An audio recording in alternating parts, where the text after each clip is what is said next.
Hello and welcome to GC360. I'm Joby Peoples. And I'm Cole Rogers.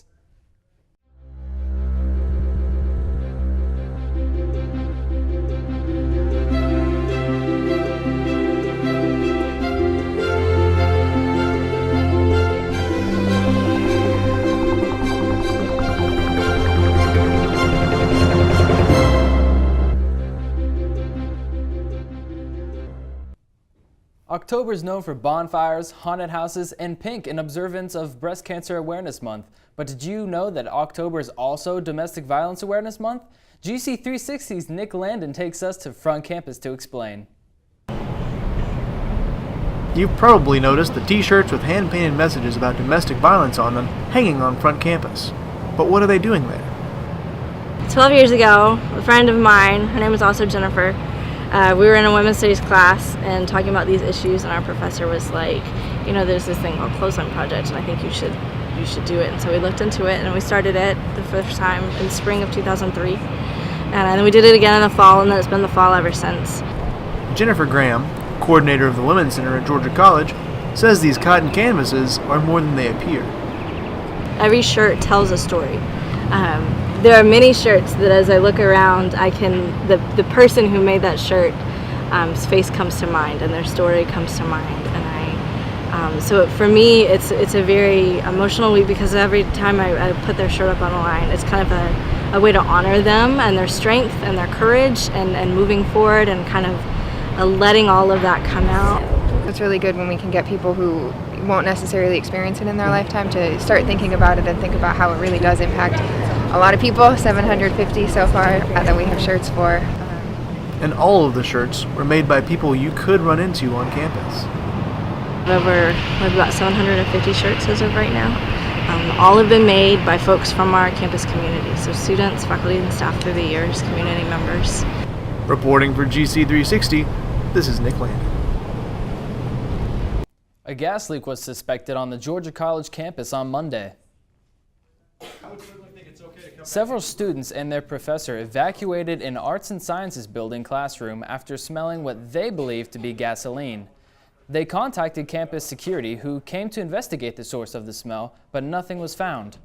Officers opened the windows and after 10 minutes declared the room to be safe. The source of the smell is still unknown. Something is missing on Georgia College campus, and it didn't take long for people to notice. The GC community is buzzing with questions about what happened to its iconic fountain. Our reporter Benedict Esposito brings us the answers. Some students consider it synonymous with the school. It's such an iconic image of Georgia College because it's all over the website and stuff. So. Yet for the past 2 weeks, the fountain in the middle of the Georgia College campus has been dismantled. Students quickly took notice and felt its absence. It just seems like there's a void where there used to be. The fountain is kind of where people congregate, and with it gone, it's there's a void there. So what happened? Kobe Dixon is the zone maintenance supervisor for Georgia College. It started some rust spots showing up, some brown. Of course, you can see the brown stain to the interior of the fountain, and that was kind of a concern to us about the integrity of the fountain. In order to preserve the fountain, maintenance decided to remove it. Dixon explained that the process did not result from a spur-of-the-moment decision. Experts started researching what was needed 2 months ago. Once that was completed, they began removing the fountain. The estimated time of completion for the project? It's probably going to take an estimate of 3 weeks for it to be sandblasted, and it's going to get a coating of something similar to rhino lining, and also inside the interior of the bowl is going to get a fiberglass coating also. With the water drained, one can see the coins people have tossed into the fountain, which leads GC360 to answer the most pressing question about the fountain. Where does the money go? Dixon pointed at us to a little plaque on the side of the fountain that says all the money is given to the Make-A-Wish Foundation, a wonderful way for students and faculty to get rid of their loose change. For GC360, I'm Benedict Esposito. The corner store in downtown Milledgeville, across from Amici, has been empty for quite some time. After being slowly restored and polished, The Chamber of Commerce has confirmed that the space will soon house a Verizon retail store. A date has yet to be set for the business's grand opening, but they are currently accepting job applications for those interested. Coming up after the break, the Ennis Hall renovation is complete. Now find out what's drawing crowds inside when we come back. Over 13 million people are affected by famine, war, and drought in the Horn of Africa. When you hear about suffering on this scale, you feel powerless. But there's hope, because saving lives doesn't take a lot. It just takes a lot of us. Text a donation of $10, but do more than donate. Forward the facts to everyone you know. Forward from our site. Forward on Facebook. And forward on Twitter. We are the relief.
Here are some things that'll make this week go by faster. Last night, Mackie and I went to the very first acoustic night of the year, hosted by Blackbird. It was such a fun atmosphere where artists can show up and show off their talents. Yeah, this actually happens every Tuesday night at 8 p.m., so we would love to see you there next week.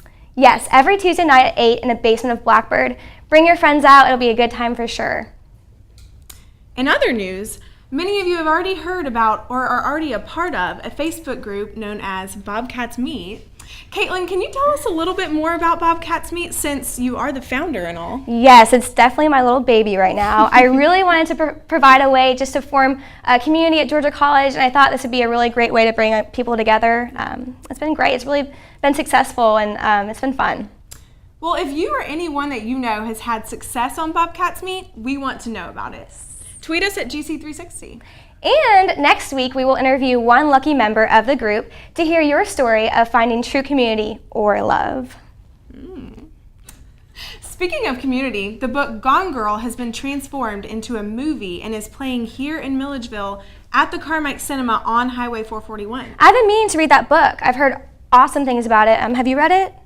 No, but it's actually on my to-do list for fall break coming Definitely, up. yes. Anyway, if you Bobcats are looking for something to do, definitely go see the movie. I think it'll be worth it. Definitely. A movie called Annabelle recently came out as well. It's definitely fitting for the Halloween season. It looks pretty terrifying, so I'm not sure if I'll be making an appearance to that one. I actually love horror movies, so I will let y'all know how that goes because I'm pretty excited. Another fun thing that is going on this week is actually happening Wednesday night. Tonight? Yeah, which is tonight. Yes.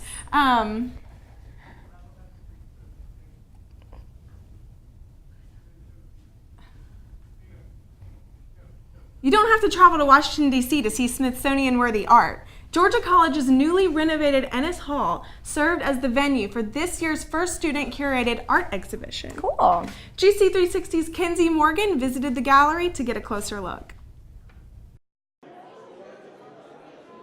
Senior art major Samantha Scoggins is presenting her capstone project at Ennis Hall's Art Gallery. Her exhibit is called Homage. Aptly named because it's in homage to artist Matthew Sugarman, whose work has been shown worldwide, including at the Smithsonian Institute in Washington. For me, it was really personal because I could, visually see what I was learning, here in my art history classes, and I could visually see, what he was emulating from the past and what he was doing to make it contemporary art. GC art professor Carlos Herrera explains that Sugarman does etching, graphite, and hand drawings. He also adds ink washes on the surfaces to add color. And he does a layering effect, so you have a lot of different images, basically, that are placed on the surface of the paper. Scoggins is the first senior museum studies major to unveil her capstone project. All seniors at the Museum Studies program have to curate their own exhibition before graduating. Scoggins started at Georgia College as an exercise major, but discovered her real passion when she took an art class. By all accounts, Homage was well received. I think to truly appreciate this exhibition, you have to understand the technique that he used to make the art. It's truly amazing, the exhibit that has come together here, because each piece is truly unique in its own way. I like the symbols. There's a lot of religious imagery. The kind of the crown of thorns is a recurring image. Scoggins has been working with this exhibition for a year and a half. And this is really, what my life has gone into for the past year and a half. And the fact that it is over, but it was successful, it just leaves me with the best feeling, and I'm just very proud. Homage will hang until October 24th. After that, other graduating art students will show their work. I'm Kinsey Morgan, reporting for GC360. After the break, Josh Watkins will be here with sports, and he'll tell us which GC team brought home 2 wins this week. Don't go away. Welcome to my block party. Glad you can make it. The only triple doubles you get come with fries. I can do this all day. Your moves are just gay. Using gay to mean dumb or stupid, not cool. Not cool. Not in my house, not anywhere. It's not creative, it's offensive to gay people, and you're better than that.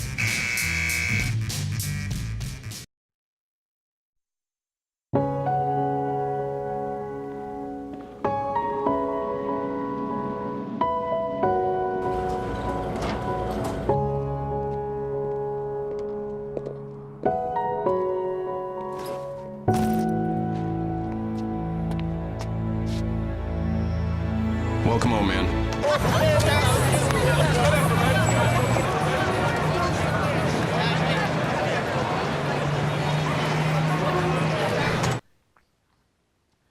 We have a lot to get to on this edition of GC360 Sports, including stats and scores from your favorite teams in the Milledgeville area. And later on, a look inside Georgia College intramurals. I'll begin by talking about Georgia College sports. The GC women's volleyball team picked up 2 wins and a loss in conference play this week. These victories mark the first 2 Peach Belt Conference wins this season for the Bobcats. The team defeated both Columbus State and UNC Pembroke by a margin of 3-1. Maggie Roper led the charge by racking up 37 total kills in the last 2 games. The Cats' only loss of the week came on Saturday to Francis Marion, in which the team lost 3-0 in straight sets. In other Bobcat sports news, the GC women's soccer team fell 4-0 in a tough conference matchup against the defending Peach Belt champions, the Clayton State Lakers. The Bobcats only allowed 3 shots in the first half, but the defense gave up 14 in the final 45 minutes of the game, which kept the pressure on the Cats. The Bobcats have lost 5 straight and have not scored in any of those last 5 outings. The GMC Bulldogs traveled to Garden City, New York this past weekend to take on the 7th-ranked and undefeated Nassau Community College. The game was a close one as the Bulldogs fell 22-14 at the hands of the Lions. GMC led for most of the game as they were up 14-6 in the 4th quarter. However, the Bulldogs came up inches short on 4th down at the Lions' 7-yard line, which solidified the Lions' victory. The Bulldogs moved to 3-3 on the season and will take on Tyler Junior College this weekend here in Milledgeville. And now it's time to name this week's Stellar Standout. The GC360 Stellar Standout Award goes to Molly Michael, a freshman out of Peachtree City, Georgia, who wrote her name in the GC record books against Columbus State. She tallied 47 total assists in the battle for the pickle barrel, which amounts to 5th most in school history. Congratulations, Molly, on being this week's Stellar Standout. The Georgia College intramural program is one of the best in the country. GC360's Mallory Stinson will help you understand why. Yeah.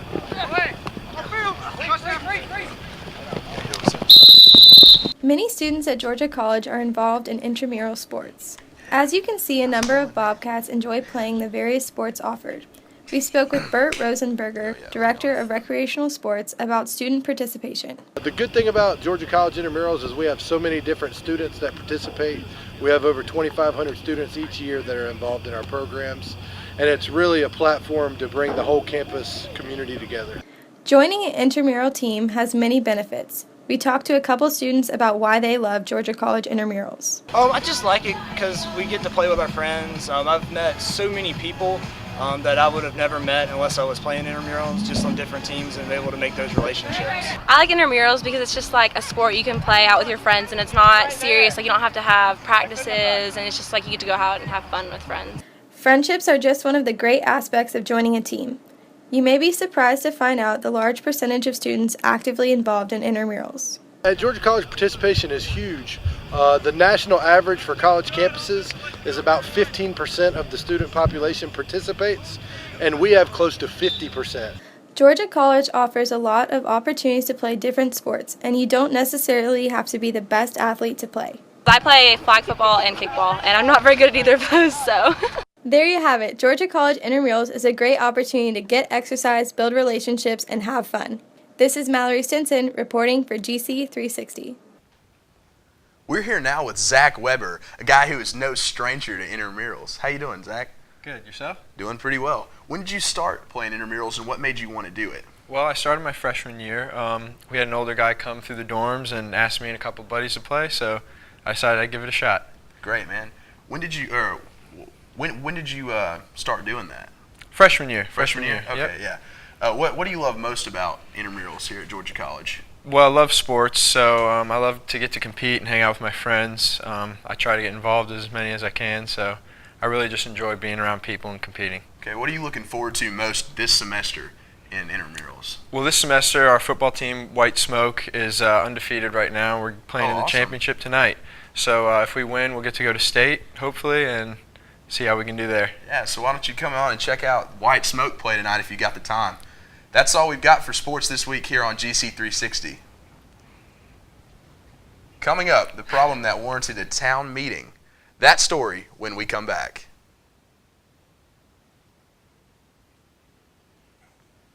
College can be... In 1977, in Johannesburg, South Africa, an 8-year-old boy picked up the game of golf from his father. By the age of 9, he was already outplaying him. The odds of this gentle lad winning the Junior World Golf Championships at the age of 14, 1 in 16 million.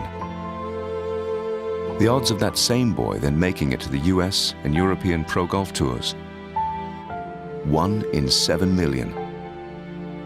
The odds of the Big Easy winning the Open Championship once and the US Open Championship twice, 1 in 780 million. The odds of this professional golfer having a child diagnosed with autism? 1 in 88. Ernie Els encourages you to learn more at autismspeaks.org/signs. Early diagnosis can make a lifetime of difference.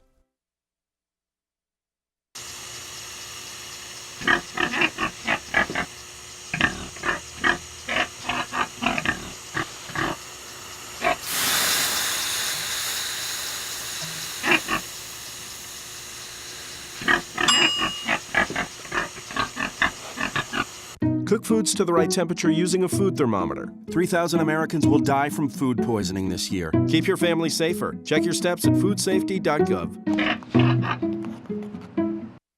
College can be hard work, and for some, it's all the work they can handle. But I caught up with some GC students who managed to hold a job on top of going to school. Take a look at what I found out.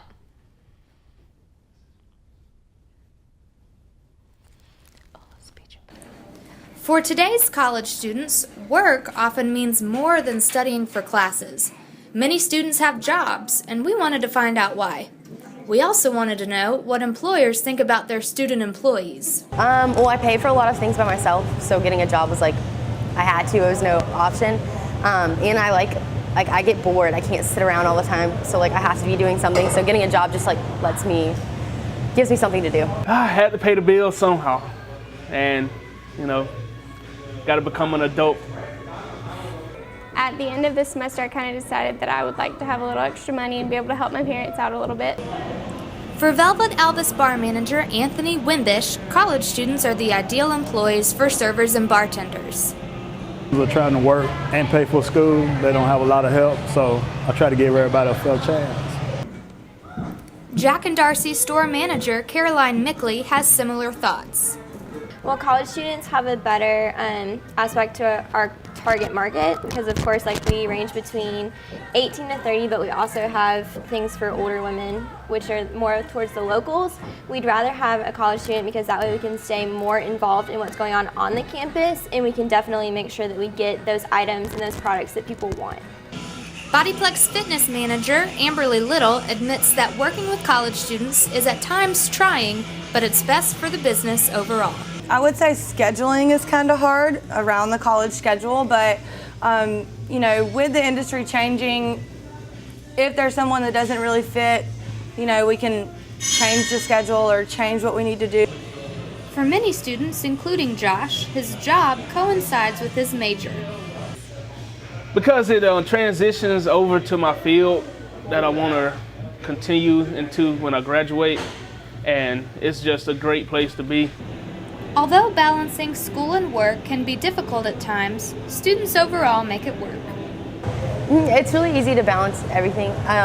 We don't have to work like when we have classes or anything, so it's simple and it gives you time management. College is hard.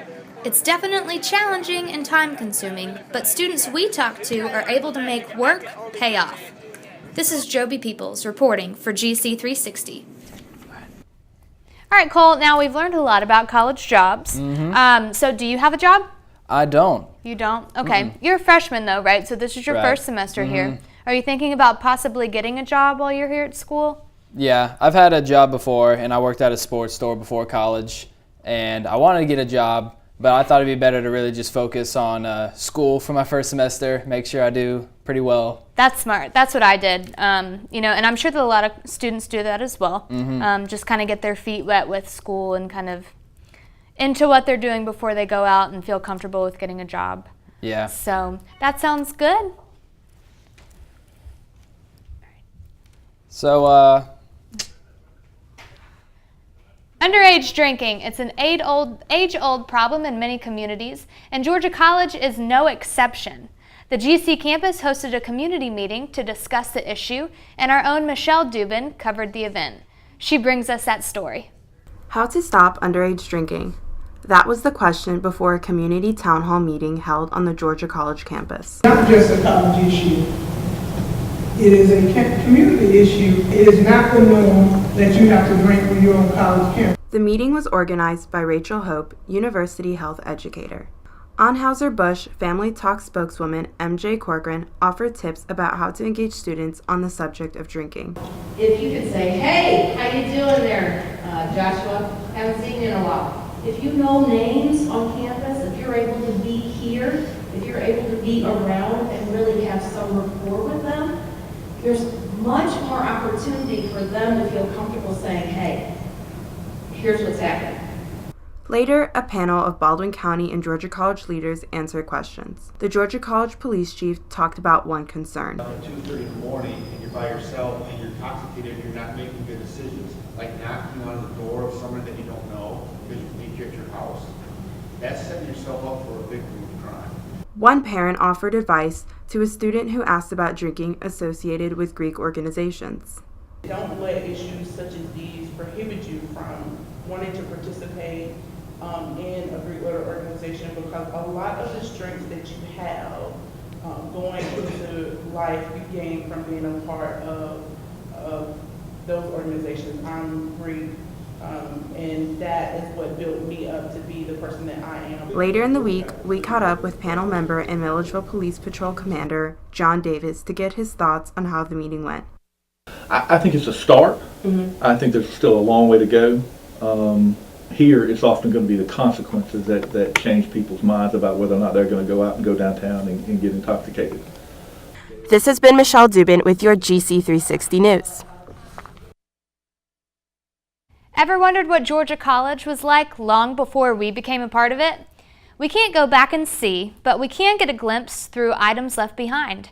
Our reporter Sarah Ziegler takes us through the pages of old GC yearbooks in this week's History Minute. Every year from 1904 to 1989, Georgia College released a yearbook. Earlier editions had several names, but in 1926, the name of the annual officially became the Spectrum. The physical copies of the Spectrum are available in the university archives, and some are available digitally online. Here we have the Spectrum from 1914, 100 years ago, when the name of the university was Georgia Normal and Industrial College. Students edited the Spectrum. The Spectrum begins with photos of the faculty, along with the classes they taught. We can also see the individual photos of the students based on their class rank. When it comes to the freshman class of 1914, we can see that the editors had a sense of humor. The introduction page of their class is covered in dolls and other children's toys. Throughout the Spectrum, we can also see several photos of the campus, including Atkinson Hall, Terrell Hall, and the old Governor's Mansion. There are many poems and writings in the yearbook that explain what school life was like in 1914, including a poem called Ode to the Brown Skirt, and a history for each class. With the help of the Spectrum, students can see that even though the people have changed, Georgia College has remained the same. That's your Georgia College Minute. I'm Sarah Ziegler. Now, there have been a lot of embarrassing school pictures for me, Cole. What about you?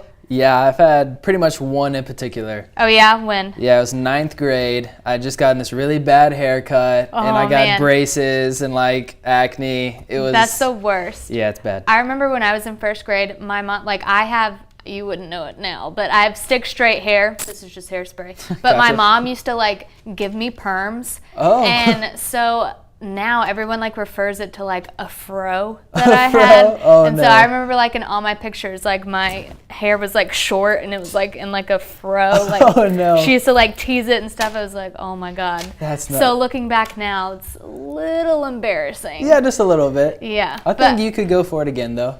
I mean, if I just, Yeah. I think I could work with Yeah, it. you could We rock could it. easily recreate that. But I think bad hair days are the worst for everyone in school pictures. Definitely. It's so funny to see, and in these GC yearbooks, to see how styles change over time. Oh yeah. And especially you're oh, I've never had an awkward stage, and then you get to 7th grade, you're like, Then it hits. yeah. I Then it's actually awkward did. for everybody. Yeah, I know.